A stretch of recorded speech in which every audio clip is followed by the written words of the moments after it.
Саламатсызбы? Ыкчам ТВ каналында биринчи жолу болуп жатсаңыз, подписаться кнопкасын басыңыз. Касиеттүү кыргыз журтум, мына өзүңүздөр күбө болуп аткандай бир өткөл ылгоо мезгил болуп атат адамзатта. Анын ачык белгилери болуп, учурдагы адамзаттын оор акыбалы, аты жөнү аныкталбаган оору суркоолор, табияттын кырсыгы, улуттар аралык үй бүлөлүк пикир келишпестиктер ошо ылгоо өткөл мезгилдин ачык белгилери болуп саналат. Ылгоо өткөл мезгил деген эмне экен делгенде, бай экзаменден өтөт го, аттестациядан өтөт, анан өткөнү калгандай ушул бир эски доордон, эски түшүнүктөн улуулукка бир өтчү мезгил келди да, өткөл.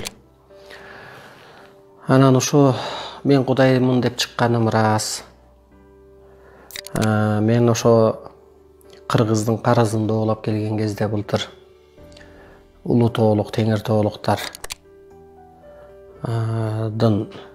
жана Солтон Сары жайлоосунун тегерегинде кою, малы өлүп, ууланып, канда ошо Улуу тоолуктар, Теңир тоолуктар Солтон Сарыга барып ошо кытайлык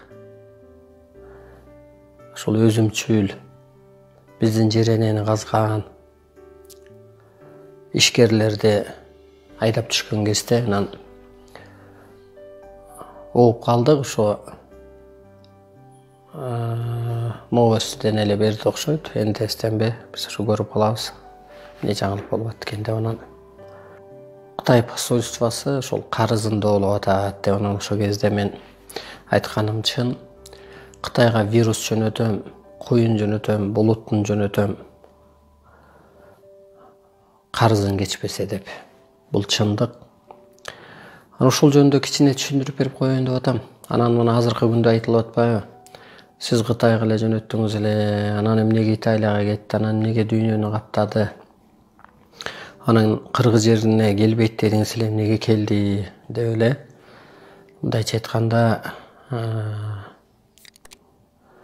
элдин дагы ишеничи кеткендей, керек болсо ошо мага доомат койгондой дагы адамдар бар да. Ошол жөнүндө кененирээк түшүндүрүп коеюн дедим. Мындай деп түшүндүрсөм болот экен да. Мен эми мындай илимге такап түшүндүрсөм, элге жеткире албай атат окшойм, же эл түшүнө албай атат окшойт. Азыр мен мындай кыргызчылыкка такап да түшүндүрүп көрөйүнчү бүгүн. Мисалга мен деле уккам, сиздер деле уккансыздар. Мен ишенем, мисалга ошо илгери бир жаачы болуптур, жамгыр жаадырыптыр. Ушул 19-кылымдын эле баш жагында угуп калганбыз. Ошол убактарда, ошо заманда эле болуптур. Могу Ленин заманына чейин деле болгон экен деп. Андан мурун ошол жаачы адам, жамгыр жаадырган адам, ал жөн эле адам. Анын бийлиги деле жок, анын байлыгы деле жок, анын соту деле жок, анын жоокери деле жок, анын коррупционери деле жок. Жөн эле бир адам жамгыр жаадырып койгон, борошо айлантып койгон, куюн чакырып койгон. Кайсы убакта бул? Элине бир коркунуч келген кезде, элине бир душман келген кезде, ошо душман келаткан тарапка жамгырын жаадырып, жамгыр аттын үстүндө жамгырда жүрүшкө деле оор да. Аттынын буту тайса, борошого болсо, суук айланып кетсе, анан кайтканга же болбосо күч кубатынан таят да душман деле. Ошол адамды эле элестетели, анын кандай жаадырып койду мисалга. Бирок жаадырып койгон чын да. Көрсө ошол адамдын анатомиясы аркылык жаадырганда. Мисалга бул табык илимде дагы мынтип берилет. Мына азыр өпкө оору болуп атпайбы? Ошо коронавирус деген бул өпкөдөн кармап атат. Ошондо ошо кишилердин ойлонуп көрсөм, анатомиясы бир чындыкка иштеткен экен. Мисалга мына ою менен ойлоп койдубу, же мындай көзүн жумуп элестетип койдубу ал жаач адам, же сөзү менен кандайдыр бир эскиче айтканда дуба, орусча айтканда мантра, кыргызча айтканда самап айтуу, самап туруп бир нерсени айтканда жаралдыбы? Демек анын анатомиясы астрологиянын ролун аткарганда, ошо ааламдын ролун аткара алган. Же болбосо ал айтканда ааламдагы биз ойлогон Кудайбы, арбайбы, ааламда күчтөр анын каалоосун аткарган. Ошол сымалдагы мага ошол мен өзүм 4 жашыман баштап бир мезгил менен көрүнүш көрчүмүн. Кандайдыр бир мындай пендечилик жашоодо эмес, бир боштондукта өзүмчө бир кыялданып, бир жашачумун. Анан ошо акыркы убакта Теңир атаңмын деп көзүмө көрүнүп, аябай окутуп, ошо булуттарды жылдырып коесуң деп бир мамлекеттерге, каалаган мамлекетиңе. Аны эми мындай секретиш толук айтканга да болбойт. Адамзатты ушул бир могу мынтип шамал болсо чөптүн башы жыгылгандай эле ошентип кыйратып койсоң да болот деп, куюнду жөнөткөндү, булутту жөнөткөндү окутту да. Анан эмнеге мен Кудаймын деп чыктым дегенде, ошол Теңир ата 2 жыл болду, ошол мен Кудаймын деп чыкпасаң сени адамзат кайдан табат деди. Анан мен эми ааламдын буйругун аткарам. Ошентип пресс-конференция бердим. Анан эмнеге антип мен булут жөнөтө алам, вирус жөнөтө алам, куюн жөнөтө алам дегенде, мына техникасы менен, оружиясы менен Ким Чын Ын, Кореянын башчысы кыйынсынып атат. Орус эли оружиясы менен орус мамлекети бийлейм деп атат.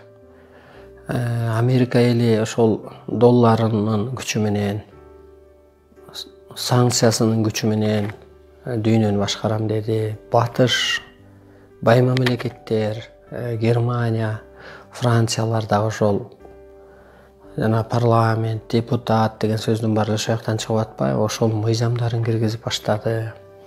Арабия өлкөлөрү динин таңуулап, ар кандай кыскасы дүйнө биринен бири кыйынсынып калган кезде, Кытай эли экономикасы көтөрүлүп, ал башкарам деп чыкты. Анан ошондой кезден эмне кылды? Ошо адамзатты, мамлекетти башкарасың деп мага ошо көрсөтмө берип Теңир ата. Анан ошол экономикасы көтөрүлгөн мамлекетти экология менен басып саласың деп, эми ошо жана жаачы жамгыр жаадыргандай куюн булут жөнөткөндөй эле мени да ошентип жөнөтөсүң деди. Анан ооба ошо Кытайга айтканым себептери бар. Себеби улуу кыргыз элине Теңир ата көрүндү, Адам ата көрүндү. Ошо кыргыз элинин арасынан илгери эми жаачы оолуялар деле жашына карабаса керек, билимине карабаса керек, керек болсо жынысына да карабаса керек. Кандайдыр бир ак адамдарды ошолор умайлыкты деле эне аткарат да. мына ошолордун колунан ошондой бир энергия иштеген. Ошол сыяктуу мени дүйнөнү бийлейсиң деп, анан улуу кыргызга ушул улуу укукту берип, ошол Кудай деген өзү бир материя эмес экен, бул диндегилер айта берет, асманда бир аксакал отурат, анан такта отурат деп эле бир мындай материя абышканы элестеткендей. Ким кандай элестетет билбейм. А көрсө ал бир материя эмес экен, ал бир мына бир энергия экен, көзгө көрүнбөгөн. Мына арбактар деле көзгө көрүнбөйт, мазар ээси деле көзгө көрүнбөйт, үйдүн ээси деле көзгө көрүнбөйт. Алар ошо биздин тилде арбак деп коебуз. Арбай деп да айтылат экен, бул байлары, ааламдагы күчтөрдүн бир байы, жетишкени, деңгээли бийиги. Мына ушулар бир энергия экен. Булар көрүнүш катары, мына мага Теңир ата деле колун берген жок, бирок көрүнүш катары көрүнгөндө мазар ээси деле, ата Тег Арбай деле көрүнүш катары гана элес көрүнөт экен дагы, болбосо ал энергия экен, бул абада деп айтсак болот. Мына ошентип туруп анан чоң энергияны ошо мага жайгаштырып койду эми ошол. Анан мен ошентип мына Кытай мамлекетине кыйынсынган укук берилип атса, мисалга баатыр деле укугун коргогон да, өз укугун билген. Баатыр менен баатыр керек болсо чабышкан, эки улуттунбу, жер талашыппы, чындык талашыппы, бийлик талашыппы, анысы кандай дагы анан ушул мага укук берилсе, кыргызга укук берилсе, анан Кытай эле дүйнөнү бийлеп алам десе, анда кыргыз кайда калат Кытай бийлеп алса? Бул биринчиден ошо Кытайды эмнеге вирус жөнөттүм, куюн жөнөттүм, булут жөнөттүм. Жер титиреп атат, жамгыр жаап атат, мына өзүңүздөр көрүп атасыздар канча жылдан бери. Америка бийлейм деди. Ага куюн булут торнадо жөнөттүм. Орус элине ошо сыяктуу мына мен өз кызматымды аткарып атам. Чындап эле Кытай бийлебеш керек да, кыргызга ушундай укук берилсе. Ана мына мен экономикасын, экология менен басканда кече айтып атат, Италияда 350 миллиард доллар бөлдү дейт да, ошо коронавирус менен күрөшүүгө. Биз 5 миллиард доллар карызыбызга башыбыз ооруп, кыргыз кайгырып, эмоцияга түшүп атабыз. Алар 350 миллиард доллар. Көрдүңүзбү? Эгер экология менен баспасак, алардын экономикасы эч качан түшмөк эмес, дагы эле кыйынсына бермек. Анан мен кыргызга вирус келбейт деген себебим, кыргыз жергесине адам ата көрүнгөн, могу ааламдагы арбайлар, ушу асмандагы Теңир ата бир энергия, инопланетян катары ушул кыргыз жергесине түшкөн. Анан кыргыз жери өзү энергиялык касиеттүү болуп атат да бүгүнкү күндө. Кыргыз жеринен ошо касиеттүү адамдар бир кандай аян байланыш алып атат. Кыргыз жеринен ата жолу деп адамды арбай кийип алып ак кушум каратап, ошолор бир адам айыктырып атат, багыт берип атат, агартып атат десек болот. Анан энергиялуу жерге өзү эчтеке келбеш керек эле. Экинчиден мен ошол көзүмө көрсөтүп койгон автоген жана темир, калың темирди кескенде эле ушундай мындай чек араны тозуп коесуң деп. Мен тозуп койдум эле, жакшы эле элестет, ушу Баткенден Тажикстан менен чек арабыз деп, анан Өзбекстан менен, анан мындан тиге чейин Казакстан менен чек арабыз деп, анан тиягы Кытай деп, анан тиягы Алай жак менен, анан Кытай чек ара бүтүп, анан Тажикстанга кезигебиз деп. Анан эми менин ошол энергиям иштебей калсам да кыргызга бир кыргын келер. Мен өз энергияма ишенем. Анан илгерки ошо жаачыларга жөн эле бир жамгыр жаадырганга, куюн жөнөткөнгө укук берсе, а мага болсо байды кедейге айлант деп укук берген. Мына бай мамлекеттерди, байлардын бүгүн кандай банкрот болуп атат. Эгер байды жойбосом, анда тегиз заман болбойт экен да. аны мамлекет башчы жое албайт, аны башка закон жое албайт, мына мен жоем. Табиатты бейишке айлант деп укук берген. Мына мен табиатты бейишке айлантып койдум. Кышты жазга айлант деген. Мына кышты жазга айланттым. Түндүк түштүк Муз океанын жой деген. Анан суу көбөйүп кеткенде асманга көтөр дагы жаңгыр кылып туруп, чөлдөрдү көл кылып сал деген. Окумуштуулар жөнүнө акылга салып атат, суу көтөрүлүп кетип, анан жерди бул жерде суу каптайт деп. Жок. Ал асманга көтөрүлөт, испарение болуп. Анан кайра ошол чөлдөрдүн эч пайдасы жок туруп атат да, чөлдөргө түшөт, кайра жер көл болот дагы. Түндүк түштүк Муз океаны муз кетсе, жер болот. Жер өзү чоңойот. Чөлдөр жер болуп турган, ал көлгө болсо, наоборот, ошол көл болгону пайда да. Мына менин укуктарым. Бири менен бирин тиштештирип кой деген. Мен мына илимдештерим турат, сабак өтүп аткан, мен айткам, Текебаев менен Атамбаевди тиштештирип койдум деп. Аңгыча эле Атамбаев Текебаевди камап калды. Андан кийин мен Атамбаевди, Сапар Исаковду, Жээнбекти тиштештирип койдум деген.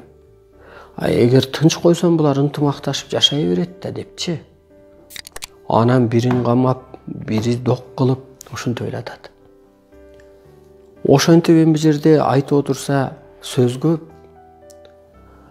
Анан бүгүнкү күндө ошол Кыргызстанга коронавирус келди делгенине мен ойлойм, бул мүмкүн саясатпы?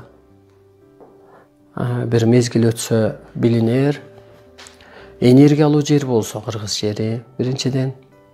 Экинчиден ошо Кыргыз элинен баягы бир элден баатыр чыккандай дегендей мезгилинде.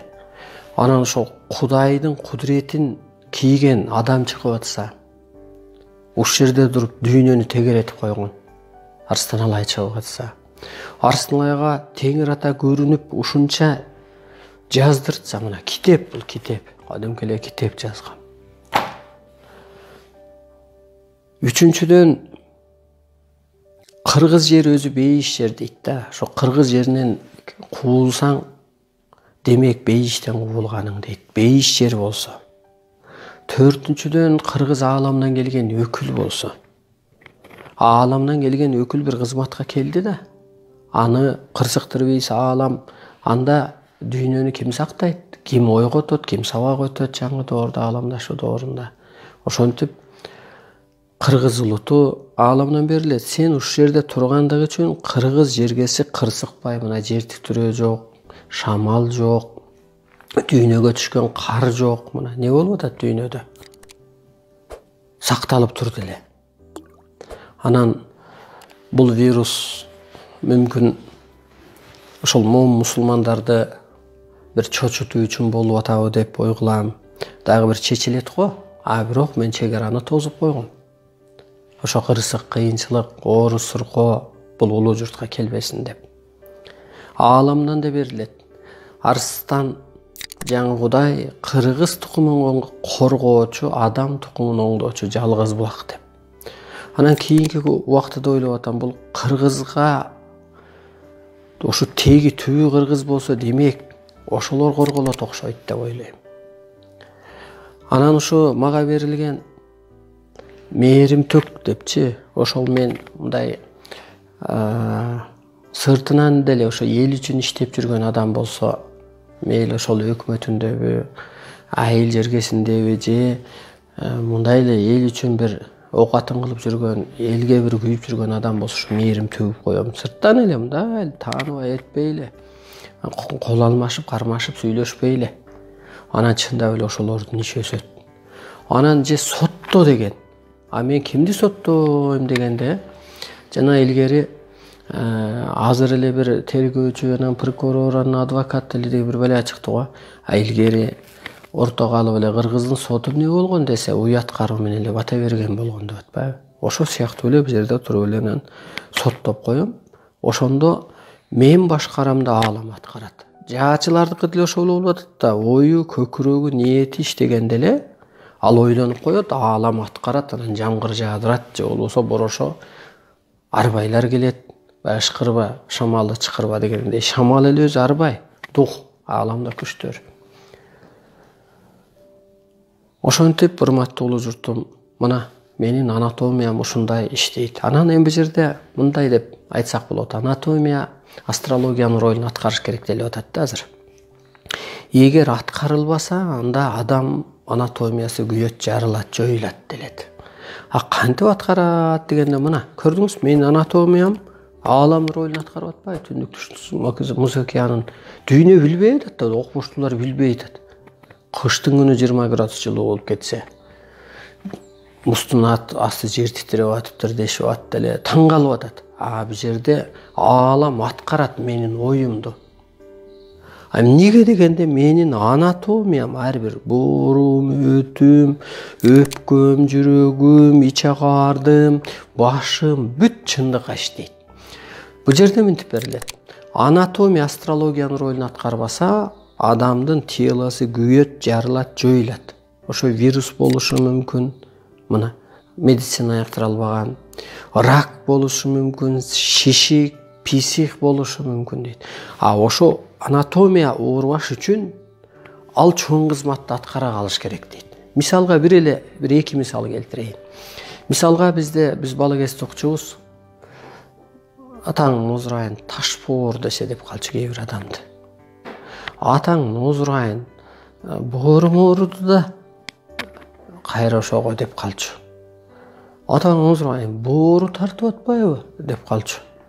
Анысы кандай? Биз боорду медицинада мынтип эле ойлойбуз.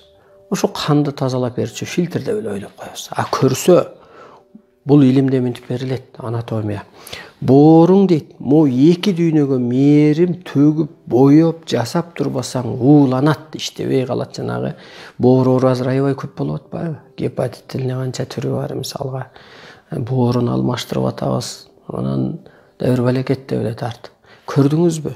Ошондо мына менин анатомиям мээрим төгөм, табиятка мээрим төгөм, ошол көргөн көрүнүшүмө, Теңир атама, ата теги арбайга, аалам менен гармониядамын да, мындайча айтканда. Гармония деген таттуу мамиледемин. Бирөө менен сен мисалы бир колунда бар адам менен таттуу мамиледе болсоң керегиңе жарайт. Бир бийлиги бар адам менен таттуу мамиледе болсоң ал да бир керегиңе жарайт. Ошол сыяктуу мен аалам менен көрүнбөгөн дүйнө менен рахаттанам, ошолордукун аткарам, ошолор менен иштешем, алар менин буйругумду аткарат. Көрдүңүзбү? Менин боорум ааламга иштейт. Ошондо мен азыр момун мусулман мени жаман көрүп атат да, Теңирчи депчи. Мен ошол момун мусулман диндегилерди аябай жакшы көрөм. Эмнеге дегенде, арак ичип жүргүчө ал бир ак жол издеп жүрөт деп ойлойм. Жакшы көрөм да. Алдап, элди алдап, калпайтып жүргүчө бир ажылык сапарга барып, бир акты издеп жүрөт, чындыкты издеп жүрөт деп ойлойм. Көрдүңүзбү? Жакшы көрөм, жакшы көрөм. Ошо жакшы көргөн үчүн анан табиятты жакшы көрөм. Отту, сууну, ташты, абаны, жерене болбосо биз кайда жашамакпыз деп. Жерене биздин энебизден да жакшы. Тирүүлүгүбүздө мөмөсүн берип, жемишин берип, өлгөнүбүздө сөөгүбүздү көм алып, тирүүлүгүбүздө жаман тесегибизди, заңыбызды, заарабызды көм алып деп жеренени жакшы көрөм. Көрдүңүзбү? Ошентип сиз гармонияда болсоңуз, ошол кичине бир адамбы, бир аракет кылып аткан адамды да жакшы көрсөңүз, сиздин бооруңуз оорубайт экен дагы. Анан ошо сиз гармонияда болгон кезде, мисалга музыка болгон жерде өсүмдүк жакшы өсөт экен дейт. Же жакшы аялдымбы, мээримдүү аялдымбы, же ырдап турган жерде гүл, могу эле гүл жакшы өсөт экен дейт. Ошол сыяктуу көрдүңүзбү? Мына сиздин бооруңуздун чоң кызматы мээрим төгүп турсаңыз, мына кышты кантип жөөт Арстан алай дегенде боору мээрим төгөт, жана боорум ооруду дегендей. Боор кан эле тазалабайт экен. Ал мээрим төгүп турса, анан табият бейишке айланат экен. Демек, жанагы Олия жаачылардыкы дагы мээрим төгүп турганда, айтканын аалам аткарып берип атса, жамгырын чыкырса келип берип атса, ыраазы болуп, табиятына ыраазы болуп, кедей кембагал наразы болуп, мына көрдүңүзбү, боор бир эле боорду айта алам. А өпкө эмне болуш керек десе, өпкө абаны тазалап боёш керек, ошондо оорубайт дейт да. А биз үчүн жомок булчу, бул пенделер үчүн жомок. Өпкө кантип абаны тазалап боёсун депчи. А сиздин бооруңуз кандай кызмат? Же болбосо мына жакшы сөз жанайыр кетет дейт да. Ооз, тил, могу, жакшылыкка иштесе, адам жыргап кетип атпайбы? Жакшы сөз жылааны да ийинден чыгарат деп коет. Ооз ушакка иштебеш керек. Ооз менен бирөөнү жаман көрбөш керек. Теңирчи, анан кыргыз, анан палекет деп да пөлбөш керек, аларды ылдый көрбөш керек. Көрдүңүзбү?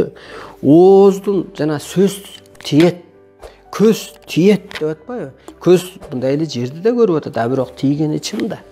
Ошо сыяктуу бүгүнкү күндө өпкө дагы абаны тазалап боёп турса, анан өпкө оору болбойт дейт. Аны үчүн эмне болуш керек? Анатомия, ошо астрологиянын ролун аткарат экен. Мына көмүр кычыл газын бак сору болот да кычкылтек бөлүп чыгарат деп атпайбы? Же болбосо бул илимде бар, пенделерди соруп ал дагы периште кылып чыгар дейт.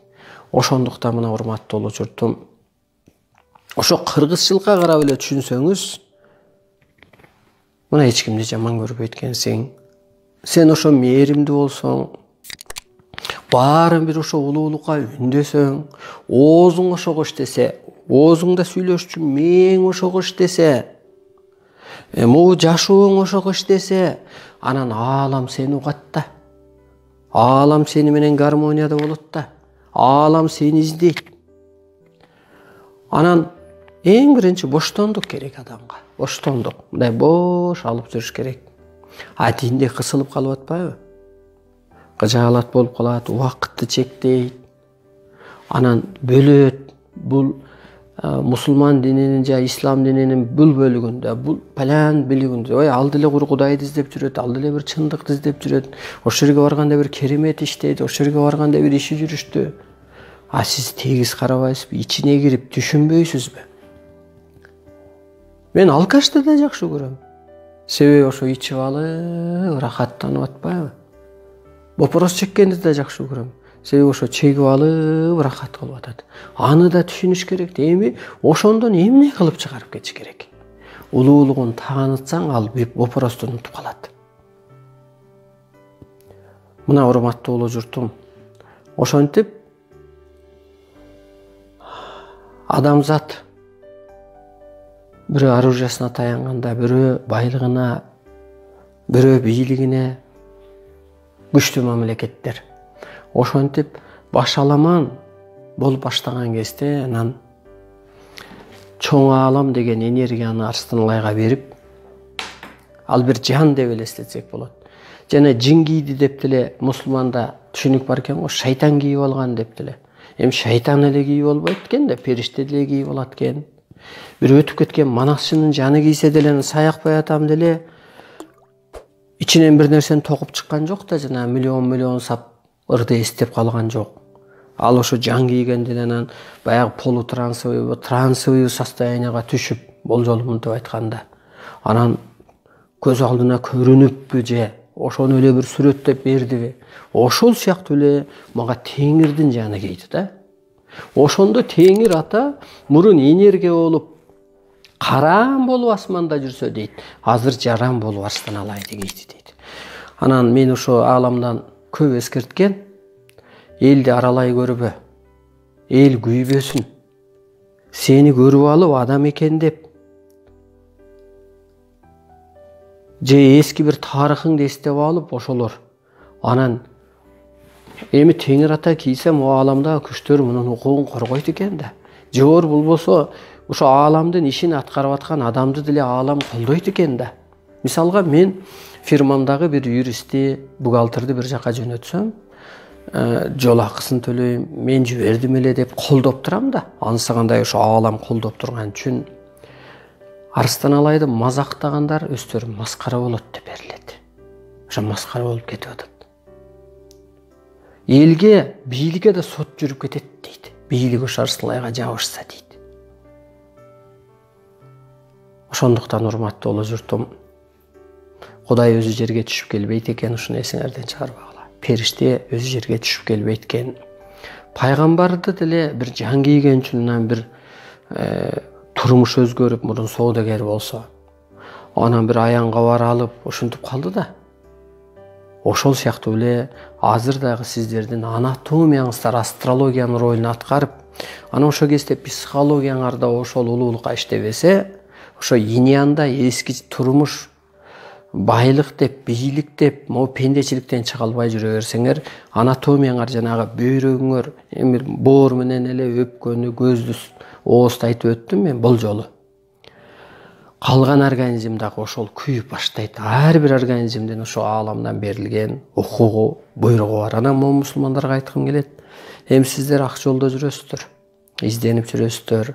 Бирок андан ары дагы анатомияңарды сактап калуу үчүн, анатомияңар ааламдын бир ролун аткаруу үчүн, бир кутулуу үчүн аргасыз эме ааламдан буйрулуп коюптур.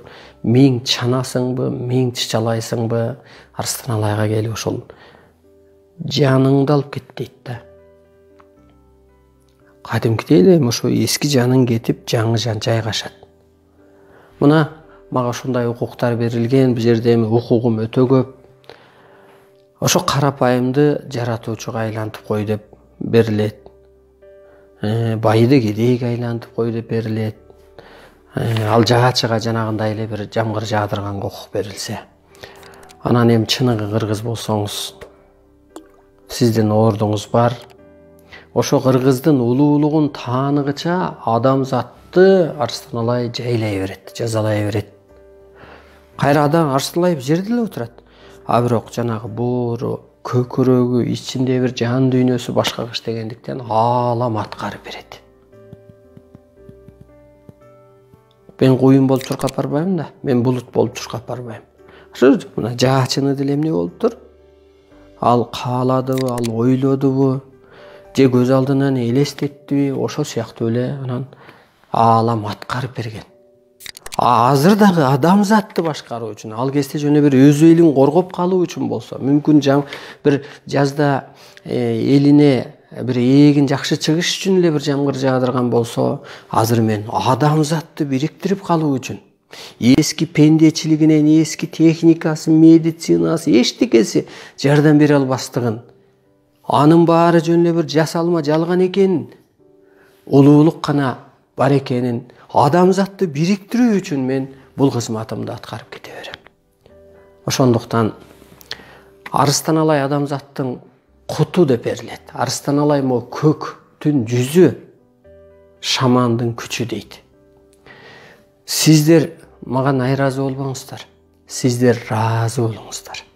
Кызматыма, ошо калыптанганыма, утканыма, кыргыздан чыкканыма сиздер эмес адамзат кийин разы болот. Бул болушу.